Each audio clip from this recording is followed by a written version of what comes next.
Good morning, friends. Today we shall be learning about Renaissance in Spain, Portugal and England.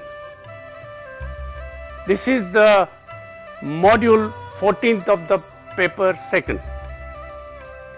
The objectives are to acquaint about Renaissance in Spain, Portugal and England. Examine the difference in approach to Renaissance in these countries. Examine the works of Renaissance of Spain, Portugal and England. The components of this module are as follows. Spain, Philip II, the Escorial, painting. Portugal, England, literature in England, painting in England and architecture in England. 1492 was the key date for Spanish Renaissance. In this year, Christopher Columbus had discovered the New World, the Americas, and opened the whole world to colonization, trade and commerce. PTL. Spain was one of the first countries to make the New World its own. Also, the union of the crown of Castile and Aragon, marriage of Isabella and Castile and Ferdinand of Aragon with the Catholic monarchs signified the birth of modern Spain. In addition, the reconquest of the Iberian Peninsula reached its final conclusion, and the Jews were expelled from all crown's dominions. Also, at this time, the Italian influence of Renaissance reached Spanish culture in terms of poetry, arts, thinking, along with humanism. The mark of the Erasmus of Rotterdam is obvious. Interestingly, anonymous artisans gradually become renowned artists. Spanish Renaissance goes into the early Baroque period during the reign of feeble monarch Carlos II, which ended in 1700.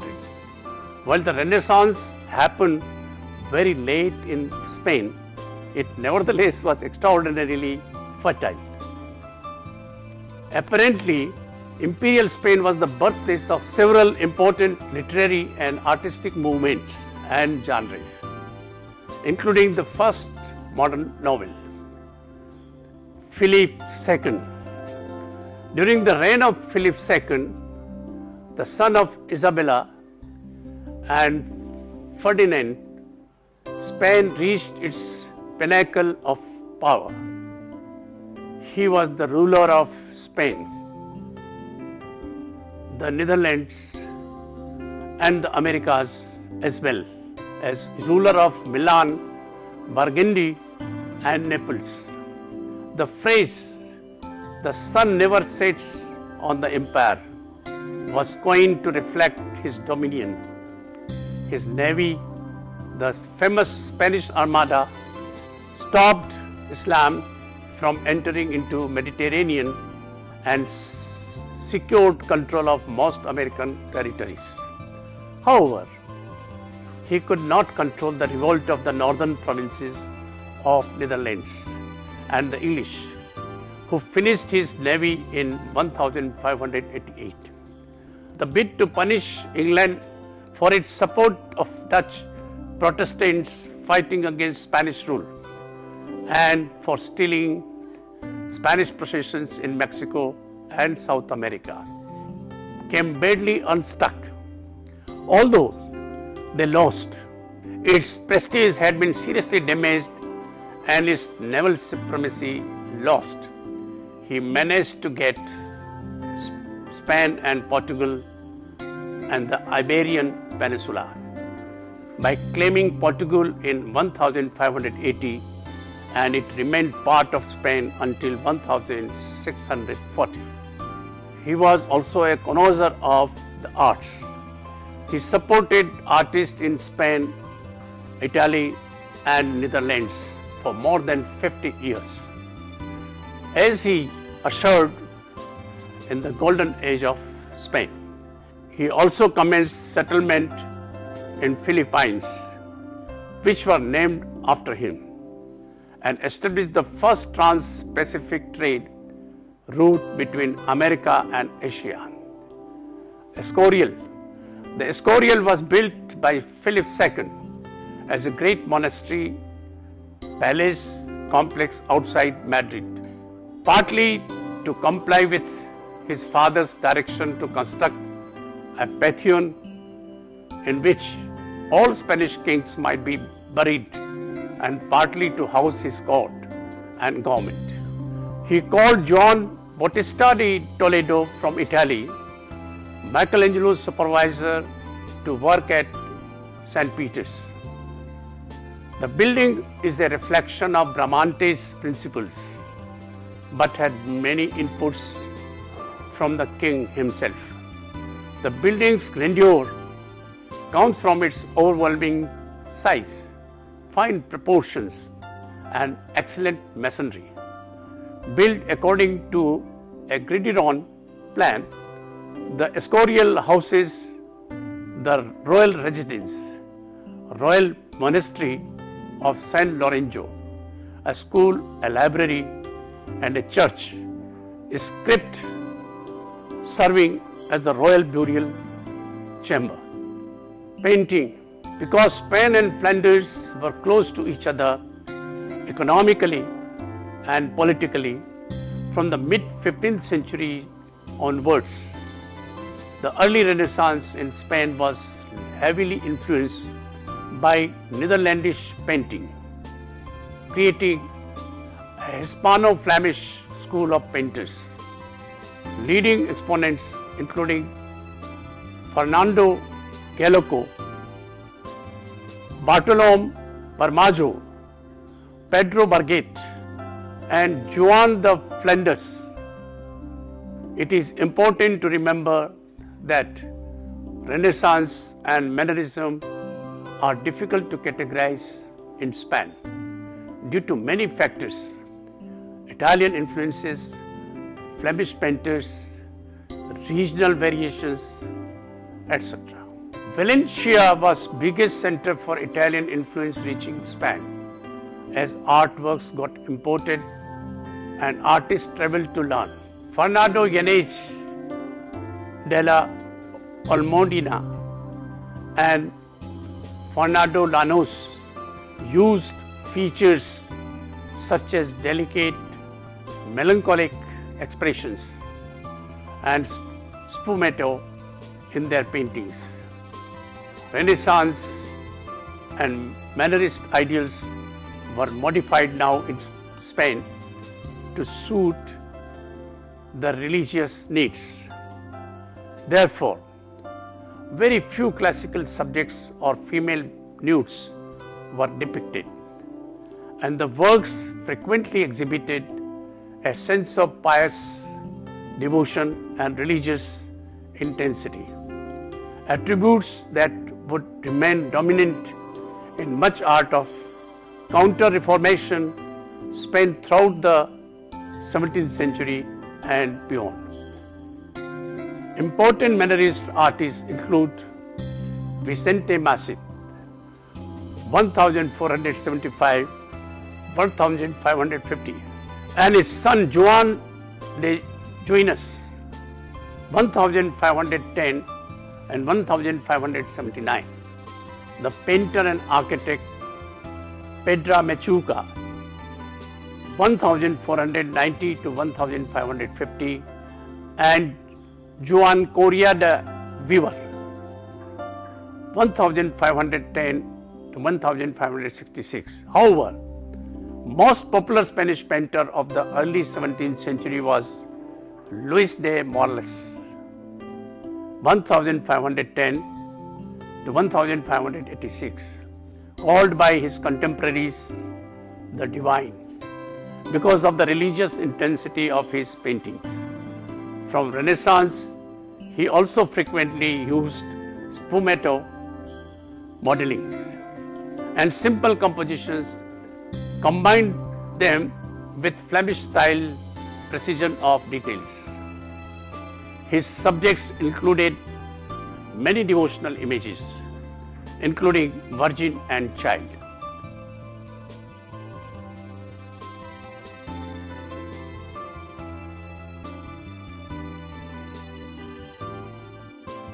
Philip II patronized Venetian painter Titian and Netherlandish artist Bosch, and had two Spanish court painters, Alonso Sanchez Coelho, 1531 to 1588, who formed his style on that of Borrow and his pupil, Juan Pantoja Cus, who succeeded him. Dignified and with an element of ceremonial stiffness, emphasized by the attention given to the rich detail of apparel. Their portraits give some slight indication of what Velázquez would later achieve.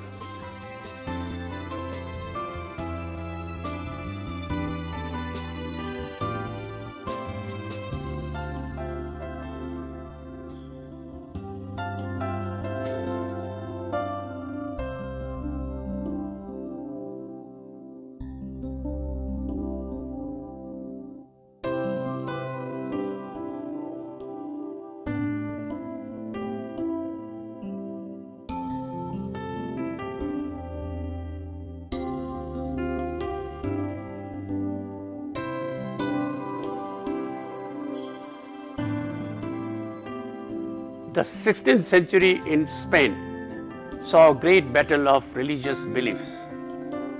Philip was a Christian monarch who persecuted the Protestants. Religious art made by El Greco gave the right expression to the growing spirituality and mysticism and saint worship. In Spain, El Greco and Diego Velázquez were very popular. El Greco's original name was Dominikos Theotokopoulos and was called the Greek El Greco. He was trained in Byzantine painting and learnt under Titian as well. Because he did not find any patronage elsewhere, he arrived in Spain and settled in Toledo, the Spanish center of the Counter-Reformation, headquarters of the dreaded Inquisition and of all the passionate intensities of belief. Look at the masterpiece, The Burial of Count Orges, painted about 1586 for the Church of Santo Tomb at Toledo. The painting employs Mannerist devices and unites celestial movement and space with the static austerity of the mourners. A row of icons, as might imagine them, though each bearded face contains its own suggestion of an inward violence of feeling kept sternly under control.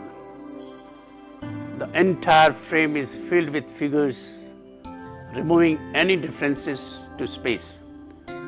Through the use of light emanating from Christ, he has differentiated between heaven and earth. Let us look at some more of his works.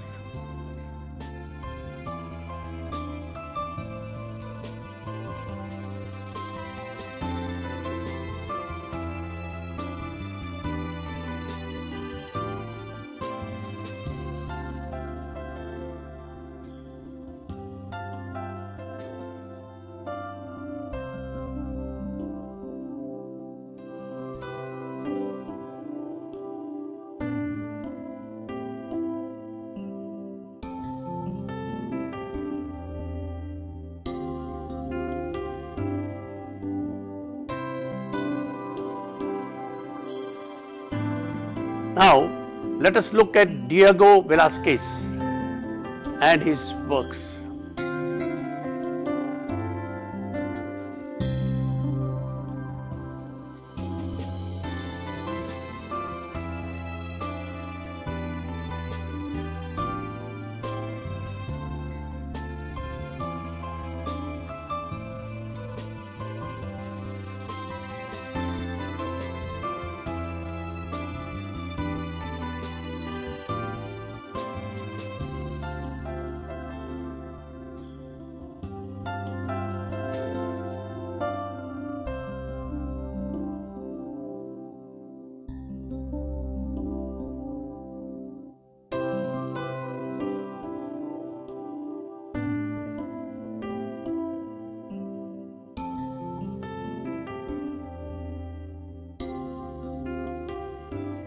Portugal. Portugal, like Spain, was in the forefront of discovering the New World, and its empire extended from Japan to Brazil and from Azores to Goa. After the rounding of the Cape of Good Hope by Bartolomeu Dias in 1487 and the voyage of Vasco da Gama, India became the point of departure for the establishment of maritime empire in Asia. As the pioneer in scientific discoveries, Portugal was full of experts in astronomy, mathematics and naval technology, making it the technical and scientific capital of Europe. Mappa Mundi globes, treatises on the art of sailing, scripts, reports of shipwrecks, quaternaries and studies on tropical medicine were amongst the many subjects were explored in Portugal. Portuguese cartographic skills were the most admired and respected in the world. In 1492, Martin Behem, after his training in Portugal and in service to the King of Portugal, built the first known globe, which had Europe and Asia were separated by a single ocean. A theory that Christopher Columbus, who was also trained in Portugal, would test later that year. There is not much of repute to discuss in the visual arts, though we know that Portuguese painting was primarily religious in nature and portraits dominated the scene. Influenced by the Flemish style, Portugal had many schools of painters, and these schools would take credit for any work of art rather than a particular artist. Now, we may spend some time on architecture. Like Spain, again, Portuguese architecture was largely the continuation of Gothic style, of which version is the Manueline style. The monastery of Jesus of Setúbal is first known building to be done in Manueline style, heavy Gothic and light neoclassical influence by the architect Diego de Boteca. Francisco de Arruda Belém tower and chapter window of the convent of the Order of Christ in Tomar are some of the most famous examples of Manueline style and Portuguese Renaissance architecture in a whole. The Quinta de Bacalhau and Casa de Bicos are good examples of strong classical Renaissance style palaces which still hold Manueline tendencies. The Hermitage of Nossa Senhora de Consico in Tomar by Diego de Torralva is an excellent example of pure Renaissance classical architecture from the Portuguese Renaissance. England. Renaissance in England also came a century later than Italy. It was the Tudor dynasty and Henry VIII who brought Renaissance to England. He tried to compete with the wealthy court of Francis I.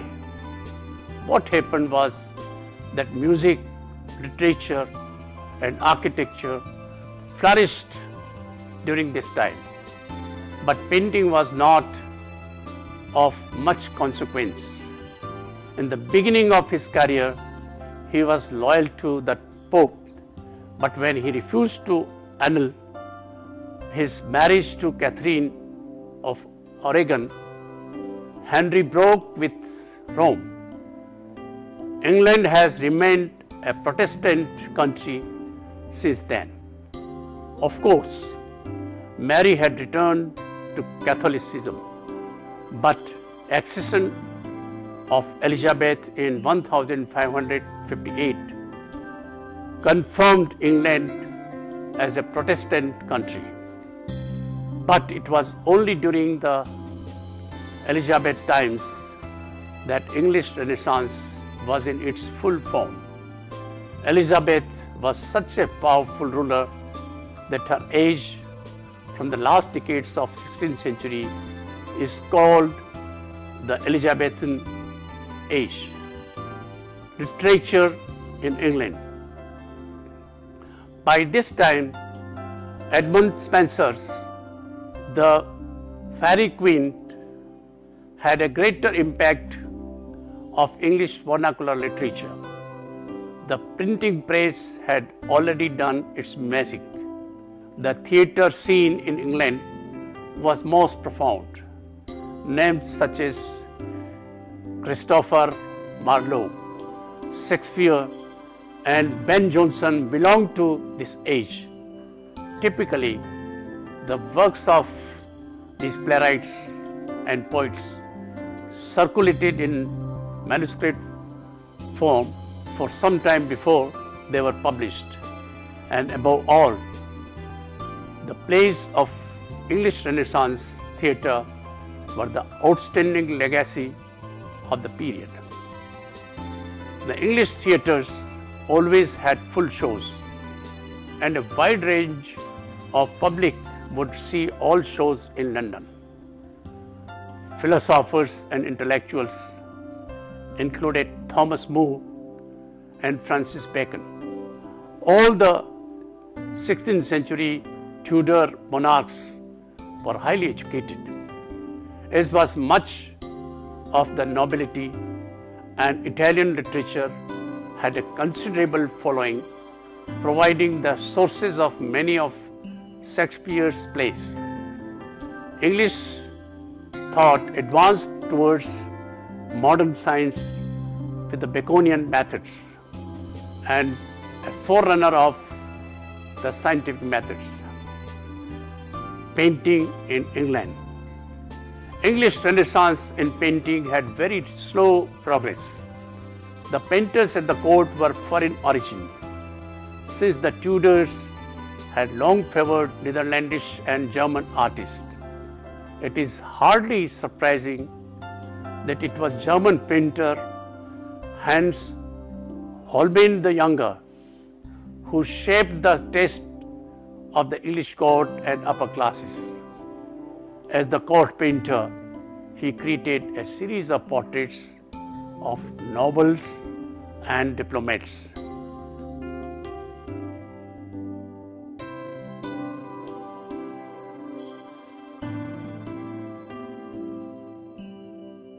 Embossing on the sheath of the dagger tells us that D. Tinte well is 28, while an inscription on the edge of the book Bible under the self's arm records that he is 24. The globe was polished. The Tinteville family estate marked at the center. It was here that this painting was hung when the ambassador returned to France at the end of 1533. These objects on the top shelf were used to observe natural heavenly phenomena and chart the passage of time. The items displayed on the lower shelf relate more to terrestrial concerns. Music is a common symbol of harmony in this period, and the broken string on this lute has been understood as an allusion to the discord created by the sweep of Protestant reform across Europe. This bizarre but prominently placed skull, as well as the skull badge that appears on de Dentivelle cape, reminded viewers of their own mortality. The foreground skull is distorted by anamorphosis, in which images are stretched horizontally with the use of trapezoidal grid, so that they must be viewed from the side to appear correctly proportioned. This payment, known as cosmetai, work after the 13th century Italian family that specialized in it, is copied from the floor in the Westminster Abbey and may proclaim the ambassador's involvement in a holy enterprise of reconciliation. The artist signed the painting on the left edge of the floor. Johannes Holbein, Pinchbat, 1533. This is a Lutheran hymnal published in 1527, open at one of the Luther's best known compositions, Comme le Ghost, our souls inspire. Neither man was Protestant, but some of these elves contemporaries saw him as sympathetic to the cause of the reformers. Let us now look at the portrait of Elizabeth. She was very particular about the way she was portrayed in the paintings. Made by the Flemish Marcus Gerards the Younger, the full-length figure of Elizabeth, more costume than body, stands supreme on a map of her realm, with her feet in the Oxfordshire near Ditchley.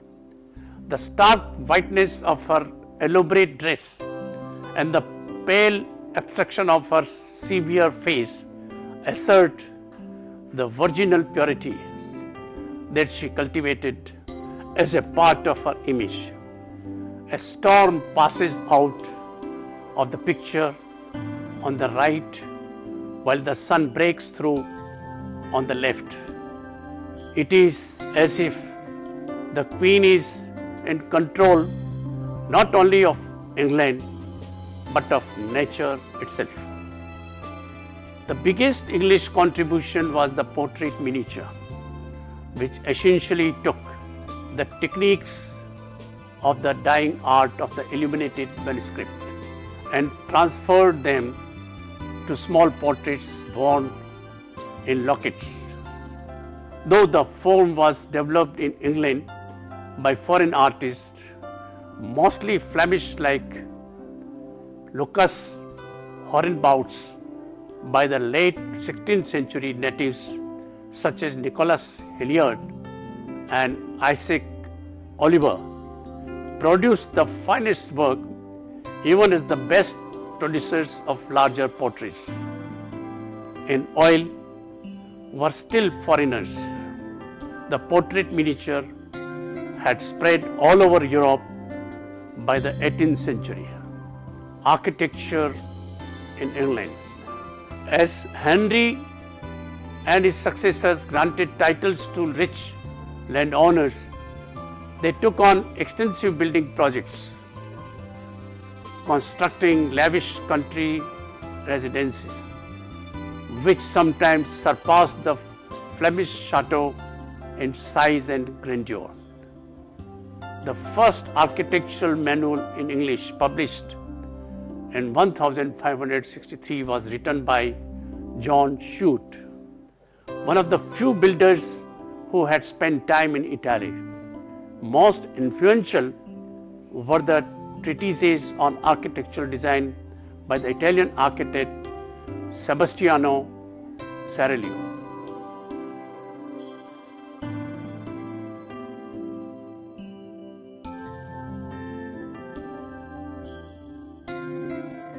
Hardwick Hall, the home of Elizabeth, known as Bess of Hardwick. Hardwick Hall was one of the grandest of all the Elizabethan houses. The medieval Great Hall was transformed into two-story entrance hall with rooms arranged symmetrically around it, not to classical balance. A sequence of rooms leads to a grand stair up to the long gallery and high great chamber on the second floor that featured an ornately carved fireplace. It was here the Countess received guests, entertained, and sometimes dined. The room seems designed to showcase a precious set of 6 Brussels tapestries featuring the story of Ulysses, and is illuminated by its enormous windows. They serve as yet another reminder of the international character of lavish decoration of residences, created for wealthy patrons across Europe during this Renaissance century. Thank you.